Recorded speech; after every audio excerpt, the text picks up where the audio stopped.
It's very important for us to preserve all the culture for all the tourists come here to see what's the real, truly Borneo is, especially here in Sabah, Sarawak, in Malaysia. Today, our focus will be on cultural preservation. We will be looking at the different ways local indigenous practices and values are not only maintained, but also continued for the foreseeable future in its rawest and most authentic form. According to the United Nations Sustainability Development Goal 11, sub-point 4, the goal is to strengthen efforts that protect and safeguard the world's cultural and natural heritage in order to facilitate an inclusive, resilient, and sustainable human settlement. This aligns with the concept of sustainability, which is to ensure that the needs of the present are met without compromising on the ability of the future generations to meet their own. One of the ways to achieve that is through tourism. So the tourism industry are like one of the biggest business that we can do here in Malaysia.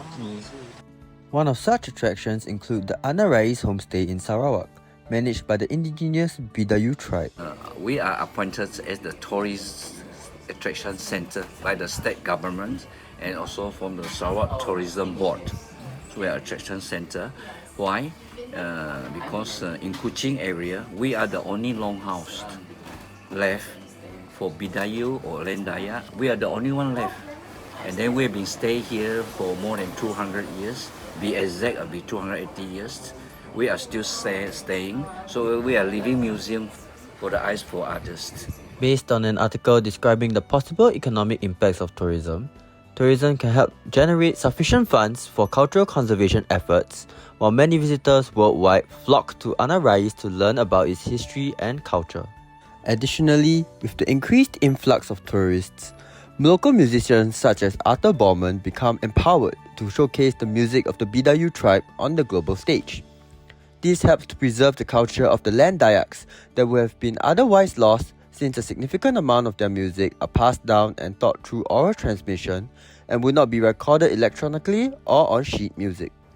While tourism has the potential to preserve culture, it can also adversely impact culture if it is not managed appropriately. If you were to tell them not to speak, even though there is carpet, or not to smoke, and even though they are smoke, they are actually, you can see cigarette butts in the room. Tourists can damage local infrastructure and cultural artifacts, which are vital to communities.